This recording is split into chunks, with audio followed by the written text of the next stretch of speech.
जय श्री कृष्णा। राधे राधे भक्तों, कैसे हैं आप सब? दोस्तों, उम्मीद यही है कि आप सब भक्त लड्डू गोपाल जी की कृपा से अच्छे होंगे। दोस्तों, आज मैं आप सबके लिए फिर से एक नई कहानी लेकर आई हूँ। तो दोस्तों, नई कहानी को लड्डू गोपाल जी की शुरू करने से पहले अगर आप सब मेरे चैनल पर नए आए हैं, तो सब्सक्राइब करके वीडियो को लाइक शेयर ज़रूर करें। कमेंट बॉक्स में जय श्री कृष्णा राधे राधे ज़रूर से लिखें। तो चलिए शुरू करते हैं। आज हम मुस्लिम भक्त और लड्डू गोपाल जी की एक ऐसी कहानी जिसे सुन कर के आप भी हैरान हो जाएंगे। तो दोस्तों, कहते हैं कि मुस्लिम भक्त और लड्डू गोपाल जी की कहानियाँ जो होती हैं ना, वो सिर्फ भावात्मक नहीं है, बल्कि भक्ति की सीमाओं को भी वो लांघ देती हैं। ऐसे ही आज मैं आपको एक रुखसार जी की कहानी सुनाने जा रही हूँ, जो कि उत्तर प्रदेश के एक छोटे से गांव में रहती है। उनकी भक्ति मजहब की दीवारों को तोड़ दिया था दोस्तों। एक ऐसी आज की मैं आप सबको ये घटना सुनाने जा रही हूँ। दोस्तों, कहते हैं कि लड्डू गोपाल जी साक्षात उनके सपने में आकर के उनको दर्शन देते थे और उनके साथ वो खेलते भी थे और उनके दुख में उनकी सेवा भी करते थे। तो क्या हुआ था? आइए जानते हैं। दोस्तों, रुखसार बहुत ही छोटी उम्र में थी, वो 10 साल की थी दोस्तों, जब वो अपने पिता के साथ बाज़ार में जन्माष्टमी का जो त्योहार होता है दोस्तों, हमारे लाला का जो जन्मदिन होता है, जन्म दिवस होता है, वो अपने पिताजी के साथ यानी कि अपने अब्बू के साथ वो हमेशा से वहाँ पर घूमने जाया करती थी। रात उनके बगल में ही उनके पिताजी की छोटी-सी दुकान थी। उसी दुकान में वो जूते-चप्पल की छोटी-सी एक दुकान थी, उसी में वो जूते-चप्पलों को भी बेचा करते थे और एक साइड में बच्चों को कुछ उर्दू वगैरह भी पढ़ाया करते थे। तो रुखसार जो थी, वो अरबी पढ़ने के लिए वहाँ पर जाती थी और उसी के जस्ट बगल में दोस्तों राधा कृष्ण का मंदिर था।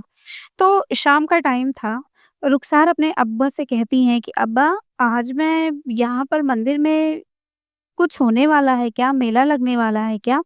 तो उनके अब्बू उनको बताते हैं कि मेला नहीं लगेगा बेटा, यहाँ पे भगवान हैं इनके, इन्हीं के यहाँ पे आज से लड्डू गोपाल जी का जन्म दिवस है, इस वजह से ये लोग यहाँ पर सजा रहे हैं। इतना कह के रुखसाना फिर सुन कर के फिर कुछ भी नहीं कहती, लेकिन उनके मन में ये ललक थी कि वो देखना चाहती थी। सारे बच्चे जो थे वो चले जा चुके थे अरबी पढ़ के जो सॉरी जो उर्दू वगैरह जो पढ़ने के लिए आए थे दोस्तों, वो जा चुके थे। उसके बाद रुखसाना अपने पिताजी के साथ ही रुक जाती हैं रात को, मतलब वो यहीं पर रहेंगी क्योंकि काफ़ी ज़्यादा भीड़ थी। तो उनके पिताजी ने कहा कि जैसे वो रोज़ जल्दी दुकान बंद कर देते थे, तो आज वो कम टाइम मतलब कम समय में दुकान नहीं बंद करेंगे, थोड़ा उनको टाइम लगेगा। तो रुखसाना भी कहती हैं कि हमें भी रुकना है, तो दोस्तों वो रुक जाती हैं। रुकने के बाद कुछ समय के बाद वो वहीं पर रहती हैं और सामने ही उस सजावट को देखती रहती हैं। दोस्तों, झांकी सज चुकी थी। जो रुखसाना के पिताजी थे दोस्तों, उनके अंदर भी हिंदू और मुस्लिम को लेकर के कोई भाव ऐसा नहीं था कि उनके मन में ऐसी चीज़ें आएँ तो उनको ऐसा लगे कि मेरी बेटी को नहीं देखना चाहिए, उनके मन में ऐसी चीज़ें नहीं थी। वो हिंदू और मुस्लिम धर्म सबको मानते थे, तो उन्होंने कहा ठीक है बेटा, आज यहाँ पे जन्माष्टमी की झाँकी होगी, तो हम तुम झाँकी देख कर के तब घर चलेंगे। ये सुन कर के रुखसाना भी बहुत खुश हो जाती हैं, वो कहती हैं ठीक है, अगर बात ऐसी है अब्बू तो हम ज़रूर देखेंगे।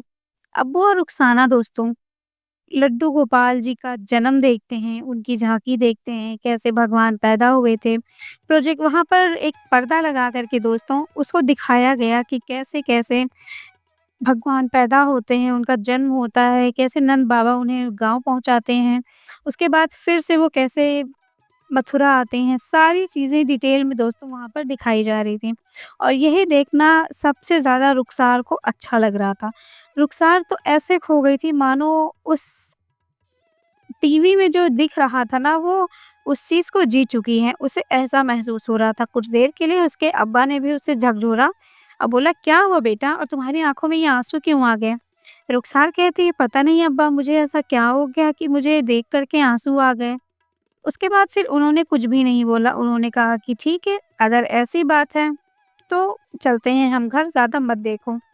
उसके बाद रुखसार और उनके अब्बा घर चले आते हैं। दोस्तों, वो लोग घर आने के बाद रुखसार की जो अम्मी होती हैं, वो खाना वगैरह बनाती हैं, अपना वो लोग खाते हैं। खाने के बाद दोस्तों रुखसार के मन में वो छवि बैठ जाती है, वो अपनी अम्मी से जाकर के सारी बातें पूछती हैं कि अम्मी, लड्डू गोपाल कौन है? कृष्ण भगवान कौन हैं और इनकी झाँकी क्यों मनाते हैं और हम लोग इनकी झाँकी में क्यों नहीं जाते और हम जन्माष्टमी का व्रत क्यों नहीं रखते? दोस्तों ये बात जब उन्होंने पूछा तो उनकी अम्मी ने कहा कि तुम मैं पागल हो गई हो क्या? ये कैसे-कैसे आज सवाल मुझसे पूछ रही हैं? तब उनके अब्बा ने बताया कि आज वो जन्माष्टमी की झाँकी देख कर आई है, इसलिए वो सारी बातें पूछ रही हैं। तो उनकी अम्मी ने कहा कि बेटा मुझे तो इस इन सब चीज़ों के बारे में जानकारी नहीं है। दोस्तों इसी तरह से धीरे-धीरे जो रुखसार थी वो बड़ी होती गईं, लेकिन उनके दिमाग में कहते हैं ना क्यों कोई चीज़ जानने की जो इच्छुक होते हैं दोस्तों, वो धीरे-धीरे वो इच्छा और बढ़ती जाती है उनके अंदर। वो जानने की कोशिश करती हैं, वो लोगों से पूछा करती हैं, लेकिन वो किससे पूछती थीं? कुछ मुस्लिम भाई थे, जो उनकी बहनें थीं, उन्हीं से पूछा करती थी। लेकिन सब उसको कहते थे कि, "तुम क्या पूछ रही हो? तुम पागल हो गई हो?" तो इस तरह से जब रुखसार बड़ी होती गई, तो उन्होंने पूछना बंद कर दिया। लेकिन उनके दिमाग में ये चीज़ें चल रही थी कि मुझे जानना है कि ये लड्डू गोपाल जी हैं कौन? कैसे हैं? नटखट इतने क्यों थे? कैसे पैदा हुए? जेल के अंदर पैदा हुए तो वो जेल से बाहर कैसे छूटे? क्या उनके माता-पिता को पता चला था कि वो कहाँ पैदा हुए थे? उनके मन में जानने के लिए बहुत सारी बातें थीं। दोस्तों उसके बाद वो जब बड़ी हुईं, जब वो 9वीं क्लास में पहुँची, तब वो जब स्कूल में टीचर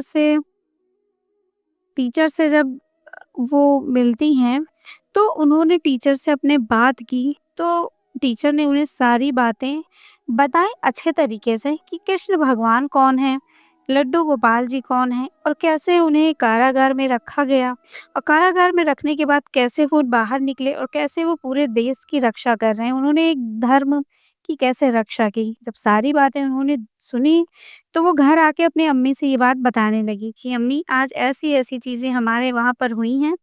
ये सुन कर के सब बड़े ही आश्चर्य में पड़ गए। उन्होंने बोला कि एक लड़की जो इतना हिंदू धर्म के बारे में क्यों जानकारी रख रही है? क्योंकि जो कुछ परिवार के लोग उनके अब्बा तो वैसे नहीं थे, लेकिन कुछ परिवार के जन थे जो इस तरह की बातों उन लोगों ने विरोध करना शुरू कर दिया। उसके बाद दोस्तों कम उम्र में ही रुखसार की शादी कर दी गई, यानी कि रुखसार 11वीं क्लास में पढ़ रही थी, तभी उनकी शादी कर दी गई। रुखसार की शादी हो गई। उसके बाद दोस्तों रुखसार की शादी एक ऐसे जगह पर हुई जहाँ पर मुस्लिम लोग तो थे, लेकिन उन्हीं के जस्ट बगल में एक मंदिर था, जो कि कान्हा जी का था। रुखसार की शादी हो गई, उसके बाद जब रुखसार की शादी हुई, 2 से 3 महीने बीत जाते हैं दोस्तों। उसके बाद रुखसार जब घर से बाहर न पहले तो नई दुल्हन थी, तो वो बाहर नहीं निकलती थी। उसके बाद जब वो नई दुल्हन थी, तो निकलना नहीं था और अब जब वो निकलने लगी थी, जब उन्होंने सामने देखा कि वहाँ पर भगवान कृष्ण का एक मंदिर था। तो दोस्तों वो मंदिर ऐसी जगह पर बना था जहाँ मुसलमानों की बस्ती थी, तो इसलिए बहुत समय हो जाता था कि लोग वहाँ पर आकर पूजा-पाठ नहीं किया करते थे। लेकिन जब रुखसार ने ये चीज़ देखी तो उन्हें अच्छा नहीं लगा, तो वो वहाँ पर उनकी पूजा-पाठ भगवान का करने लगी। जब करने लगी दोस्तों तो एक दिन उनके घर में उनकी सास-ससुर ने देखा तो इस चीज़ पर उन्होंने विरोध किया कि हम मुस्लिम हैं, हम भगवान की पूजा करते हैं और तुम ऐसी बातें कर मतलब तुम ऐसी चीज़ें कर रही हो, हम नमाज़ पढ़ते हैं, तुम मुस्लिम होकर पूजा कर रही हो। तो रुखसार के की बहुत उम्र तो नहीं थी क्योंकि उनके अंदर अभी लड़कपन था। उन्होंने हर चीज़ में वो बहस करने लगी कि क्यों नहीं कर सकते? भगवान तो एक ही है ना, जब भगवान ने हमें एक ही बनाया है, तो हम क्यों ऐसी चीज़ें करें? लेकिन कहते हैं ना कि मुस्लिम धर्म जो हमारा धर्म होता है, वो हमें इस चीज़ की उनको इजाज़त नहीं दे रहा था, उनका मज़हब। तो इसी तरह से दोस्तों उन्होंने को लाख मना करने के बाद भी उन्होंने वही काम किया जो उनको मना किया जाता है, यानी कि भगवान की कृष्ण भगवान के मंदिर की उन्होंने सेवा करना शुरू कर दिया। दोस्तों इसी तरह से रुखसार को उनके हस्बैंड ने उनको मारा-पीटा भी, काफ़ी मार-पीट दिया था कि वो उनको हॉस्पिटल में भर्ती करना पड़ा था। उसके बाद रुखसार जब कुछ दिन के बाद आईं, तो उनकी फिर से वही आदत लग गई। वो घर में कुछ भी बनाती, तो भगवान को ले जाकर भोग लगाती। कृष्ण भगवान को ले जाके भोग लगाती और घर में उन्होंने नॉन-वेज बनाना तो बिल्कुल बंद ही कर दिया था।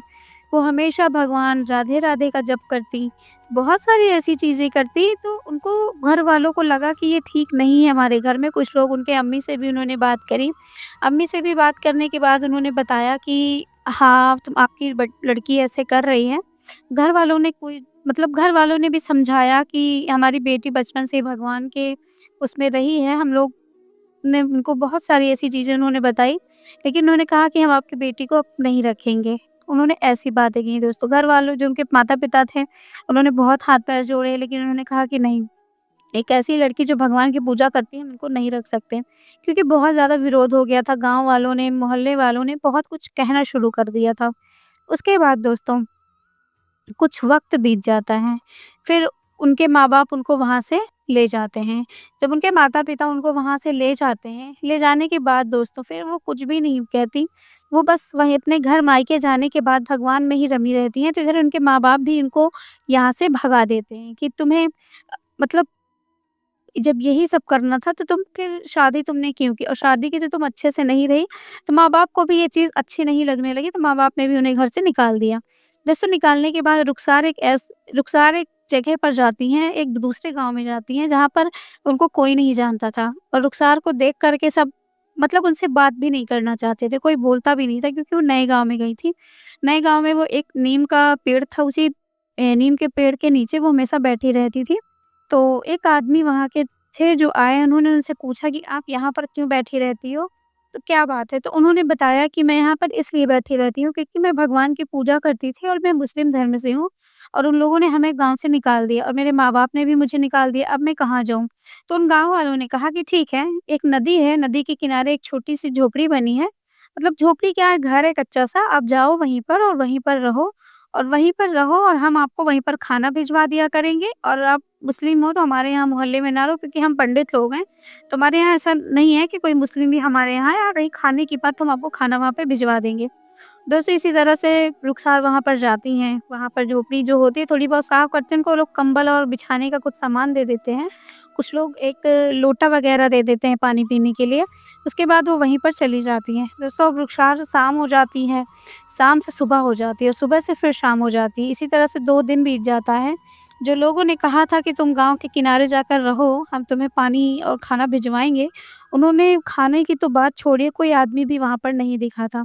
अब रुखसार थोड़ा हल्का ठंड का मौसम भी शुरू होने वाला था, रुखसार वहीं पर झोपड़ी जैसा जो बना हुआ था, वहीं पर लेटे-लेटे उन्होंने मतलब रात काट दी। उसके बाद जब सुबह होती है, तो उनका कोई सर पे आके सहलाने लगता है और जब वो सहलाता हुआ देखती हैं, तो उनके सामने एक लड़का और एक लड़की रहते हैं। लड़के-लड़की को देखकर कहते हैं कि आप लोग यहाँ कौन हैं और आप लोग क्या खाना लेकर आए हैं? मैं 2-3 दिन से मैंने कुछ भी नहीं खाया। मुझे बहुत तेज़ भूख लगी है और आप जो है मुझे खाना दे दीजिए। तो वो लोग थाली में कुछ खाना लाए रहते हैं और वो उनको दे देते हैं। रुखसार बहुत जल्दी-जल्दी दोनों हाथों से खाना खाने लगती हैं और खाने के बाद कहते हैं कि अब जाकर मेरा पेट भरा। उन्हें धन्यवाद कहिएगा मेरी तरफ से। इसके बाद दोस्तों वो जो दोनों एक लड़की और एक लड़का आए थे वो चले जाते हैं। उसके बाद फिर दूसरे दिन फिर वो लड़का आता है और उसने इस बार एक लड्डू गोपाल जी वो ले आया था और उन्होंने लड्डू गोपाल जी रुखसार को देते हुए कहा कि ये लो कन्हैया, तुम इनकी से पूजा करो, देखना तुम्हारे सारे कष्ट सही हो जाएँगे। वो लड्डू गोपाल जी को ले लेती, बगल में नदी थी दोस्तों, नदी में स्नान कराती। वहीं नदी की जो गंगा जी का जो बालू होता है दोस्तों, उनके पास कुछ चंदन लगाने के लिए नहीं था, तो उसी चंदन को वो उन्हें लगा देती थी, बालू को चंदन स्वरूप लगा देती थी। और उसके बाद दोस्तों वहीं पर जो कुछ फूल थे, फूलों को लाकर चढ़ाकर और जो उनको भोग मिलता था, उसी भोग को वो भगवान को भोग लगा कर के खुद भी खाती थी। इसी तरह से दोस्तों 2 साल बीत जाते हैं। 2 साल बीत जाते हैं दोस्तों, धीरे-धीरे माफ़ कीजिएगा दोस्तों, इसी तरह से 2 महीने बीत जाते हैं। उन्होंने कहानी में कुछ ऐसा लिखा था तो थोड़ी-सी मिस्टेक हो गई, माफ़ कीजिएगा।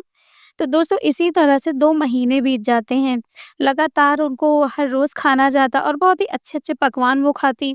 इसी तरह से वो सेवा करती, पूजा करती। धीरे-धीरे जहाँ पर उनका घर था, वहाँ पर बहुत अच्छे से फल, पेड़ और बहुत ज़्यादा फूल-फल के पौधे छोटे-छोटे लग गए थे, तो बहुत ही अच्छा माहौल हो गया था। तो एक दिन वहाँ पर एक आदमी आता है और वो देखता है कि यहाँ पर रह कौन रहा है। उसके बाद वो गाँव में जाकर बताता है कि एक औरत रह रही है जो भगवान की पूजा करती है लड्डू गोपाल जी की और वहाँ पर बहुत ही अच्छा माहौल है, बहुत ही सुकून और शांति मिली हमें वहाँ जाकर। तो जो गाँव के लोग थे वो वहाँ पर भागते हुए आते हैं और कहते हैं कि अच्छा, दिखाओ चलो हमें। जब वो वहाँ का वातावरण दोस्तों देखते हैं तो बहुत ही खुशमय और बहुत ही शांतिमय था।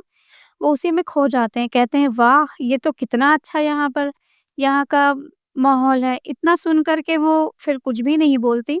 वो कहती है कि आप लोगों का ही तो ये है, आप लोगों की वज़ह से तो ये हुआ है। आप लोगों ने ही तो हमने हर रोज़ खाना भेजा और ये छोटे से गोपाल जी आप ही ने तो भेजे हैं। पूरे गाँव वाले खड़े होकर इस बात को सुनकर हैरान थे। जो एक आदमी मिला था जो पंडित था जिसने कहा था कि तुम जाओ और हम तुम्हें खाना भिजवाएँगे, वो आदमी मेन वहाँ के गाँव का सरपंच था। उस आदमी ने ये कहा कि माफ़ करना, मैंने तो तुम्हें कोई खाना भिजवाया ही नहीं और मैंने तो तुम्हें कभी लड्डू गोपाल जी दिया ही नहीं और तुम्हें पता है मैंने तुम्हें उस पेड़ के नीचे से क्यों हटाया था? क्योंकि तुम एक मुस्लिम धर्म की हो और इसीलिए जो मुस्लिम धर्म के होते हैं, उन्हें हम अपने गाँव में नहीं रखते क्योंकि हम जहाँ रहते हैं वो हमारे पंडितों का गाँव है। तो तुम ऐसा क्या कर रही हो यहाँ पर जो इतने सुंदर फूल हैं और तुम गोपाल जी की सेवा एक मुस्लिम होकर कैसे कर सकती हो? तो उन्होंने कहा कि जब हमारे मज़हब हमें मुस्लिम होने से भगवान को नहीं है दुःख, तो आपको क्या दुःख है और आप ऐसा क्यों कह रहे हैं? क्या मैं इंसान नहीं हूँ? क्या मैं भगवान की पूजा करने के लायक नहीं हूँ? क्या सिर्फ़ हिंदू ही भगवान की पूजा कर सकते हैं? उन्होंने ऐसी-ऐसी बातें कही दोस्तों जो सरपंच जी थे उनका मतलब मन पिघल गया। उन्होंने बोला कि सब कुछ तो ठीक है लेकिन माफ़ करिए मैंने आपको खाना तो नहीं भिजवाया तो आपको खाना लाद के देता कौन है? दोस्तों उसके बाद कुछ समय बीता, वो लोग वहीं पर थे। उसके बाद जो सरपंच थे वो अपने गाँव चले जाते हैं, फिर कुछ सारे लोग चले जाते हैं और शाम को फिर से उनके लिए वही 56 भोग की थाली आती है। और उस थाली को वो लेकर के आते हैं, 56 भोग की थाली आती है और वो कहते हैं कि लीजिए आपके लिए आज 56 भोग गाँव वालों ने भेजा है और आप इस खा लीजिए थाली को। जैसे ही वो अपने सब लड्डू गोपाल जी को भोग लगाती हैं और उनसे कहती हैं कि आप एक बात बताइए आप तो वो नहीं है ना? क्योंकि गाँव वालों ने तो कहा था कि उन्होंने खाना तो भिजवाया ही नहीं, तो आप इस खाने को कहाँ से लाते हैं? आप हमें बताइए कि आप हैं कौन और कहाँ से आए हैं? दोस्तों, जैसे वो ये बात कहती हैं, वो हँसते हुए कहते हैं, "मैया, तुम ही तो मुझे हर रोज़ यहाँ बुलाती हो।" तभी वो कहती हैं कि, "नहीं, मैं तो तुम्हें नहीं बुलाती। तुम कौन हो? तुम मुझे सच-सच बताओ।" दोस्तों, इतना कहते ही वो सरपंच भी जो मेन आदमी था, वो सरपंच था जिन्होंने इनको रुखसाना को हटपटाया था वहाँ से, वो अंदर घुसते हुए वैसे ही कहता है कि, "अरे! तुम कौन हो? तुम सच-सच बताओ, तुम कहाँ से आए हो?" इतना कहते ही रुखसाना की आँखों से और उन जो सरपंच जी थे, जो वहाँ पे गए हुए थे, उनकी आँखों के सामने से वो एक लड़का और एक लड़की वो ओझल हो जाते हैं। ऐसा लगा कि वो अदृश्य हो गए, किसी को पता ही नहीं चला। दोस्तों, उसी समय पर कहते हैं कि जो सरपंच है, उनकी आँखें पथरा-सी गईं, उनके सुध-बुध गायब हो गए, उनको पता ही नहीं चला कि आखिर हो क्या गया। रुखसाना जो थी वो बड़ी ही हैरान थी। उसके बाद से रुखसाना की कोई कोई भी बोली मतलब जिसे कहते हैं ना कि बोली को बंद हो जाना, उसकी आवाज़ का बंद हो जाना, तो उसी समय से रुखसाना की आवाज़ बंद हो जाती है। उसके बाद दोस्तों गाँव वाले सरपंच जी को बहुत ज़्यादा डॉक्टर को दिखाते हैं, चीज़ें दिखाते हैं, लेकिन कुछ भी नहीं पता चलता कि ऐसा सरपंच जी ने क्या देख लिया था, जो इस तरह की चीज़ें हो गईं। कुछ लोगों का मानना ये है कि उन्होंने साक्षात कन्हैया को देख लिया था या कन्हैया के उस स्वरूप को देख लिया था जिससे उनकी आँखें पथरा गईं। और शायद जो मुस्लिम महिला थी जिनका नाम रुखसार था, उनकी आवाज़ इसलिए बंद हो गई कि शायद वो किसी को बता ना सकें ये चीज़ें। उसके बाद दोस्तों कुछ समय के बाद कहते हैं कि उनकी मृत्यु उसी झोपड़ी के अंदर हो गई थी और वो वहीं पर मर गई थी दोस्तों। उसके बाद कुछ लोग थे जो लड्डू गोपाल जी सही थे उनको उन्होंने ज़मीन में ही दफ़ना दिया था और कुछ समय के बाद जैसे वो ख़त्म होती है उसके बाद ही जो सरपंच जी थे उनकी भी मृत्यु हो जाती है। तो दोस्तों एक ऐसी अद्भुत लीला थी जिसे मैं सुनकर हैरान थी, तो जिन्होंने मुझे भेजा था उनका नाम है अंजलि गुप्ता, जिन्होंने मुझे ये कहानी भेजी थी दोस्तों।